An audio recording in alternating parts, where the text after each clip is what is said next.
Ladies and gentlemen, I live in Istanbul, which, as you probably know, is a huge metropolis and in fact one of the biggest cities in the world. As such, it's not a city that's particularly well known for its green spaces, and indeed it is a very stressful place to live. However, I count myself very lucky because I happen to have a garden of my own where I can plant flowers and even vegetables, which I then enjoy eating. Now, I find that after spending half an hour or an hour or so in the garden, I feel much happier and much more relaxed. So anytime I'm feeling a bit down, I've got a bit of the blues, what I do is I go out and I spend some time digging up some weeds or planting some flowers, and this makes me feel much better. So I decided I wanted to know whether this is a common phenomenon, whether this is something that everybody feels, or whether it was something particular to me. So I went online and did a bit of research, and I found out that there are indeed many proven benefits of gardening, so it's not just in my imagination. So today what I want to talk to you about briefly are some of the mental health benefits of gardening and also some of the benefits of gardening to your physical health. So let's start with the mental side of things. Let's start with how gardening can make you healthier in your mind. Many studies have shown that gardening does in fact reduce stress. So for someone like me living in a stressful city, gardening is the ideal pastime. Focusing on a physical task helps to take our mind off our small everyday worries and therefore makes us feel more relaxed. If this all sounds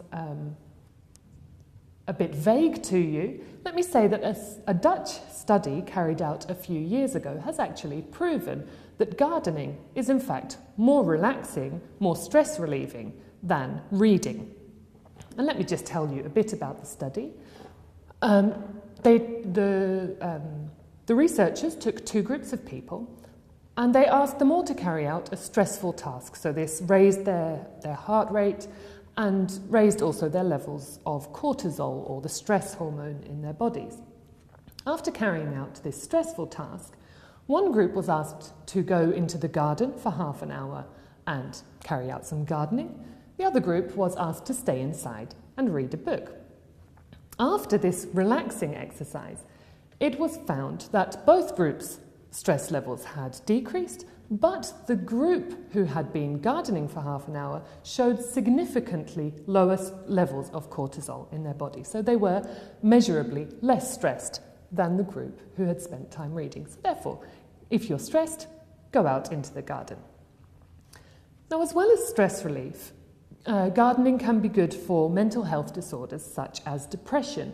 And the reason behind this is that gardening gives you a sense of satisfaction because you can eat the vegetables that you've grown, or you can watch a seed that you've planted grow into a beautiful flower.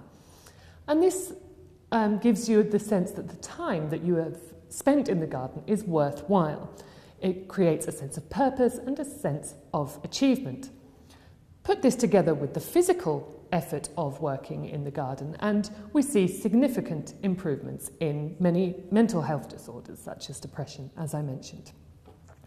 Now, as I said, I would talk about the mental health benefits and the physical health benefits, and since I've just mentioned the physical effort of gardening, let's move on to how gardening helps our physical health. Now, doctors say that we should carry out about 2.5 hours of moderate exercise every week. However, if you are like me and you hate the gym and you can't think of anything worse than going out for a run, it can be hard to carry out this much exercise in your weekly routine. However, if you take up gardening, as I mentioned earlier, it's a very rewarding exercise, and it's also motivating in itself because there are specific tasks you have to do if you want your garden to thrive. So therefore, once you've started, you are more motivated to go out and do that activity if you want your garden to survive. So it's easier to motivate yourself to go out and do half an hour of gardening than it is to go out for a run. And even on those days when you're feeling a little bit lazy, you still have to do it. Now, of course, gardening is not a very high cardio workout.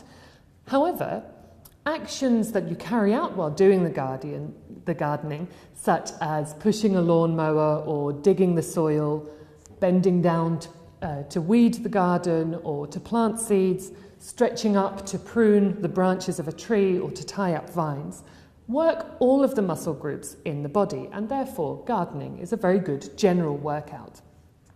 And research finds that gardening has the same positive benefits as other sporting activities, such as jogging or swimming. Now, the health benefits don't just lie in the exercise that you carry out. Mostly when we are gardening, we are outside in the open air and, of course, a lot of the time in the sunshine. And this means that we're absorbing more vitamin D than we would usually be.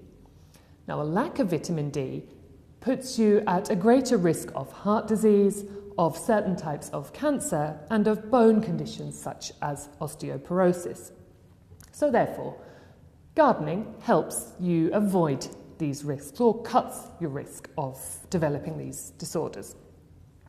Now, before I end, I want to speak of one other unexpected source of health improvement that comes from gardening, and that is hidden in the dirt in your garden. Because in fact, the soil of your garden contains a friendly bacteria. Now, this bacteria has a very unpronounceable name, but this bacteria actually boosts our immune system, and so it therefore helps to alleviate symptoms of certain skin complaints, such as psoriasis. It also helps to reduce allergies and asthma.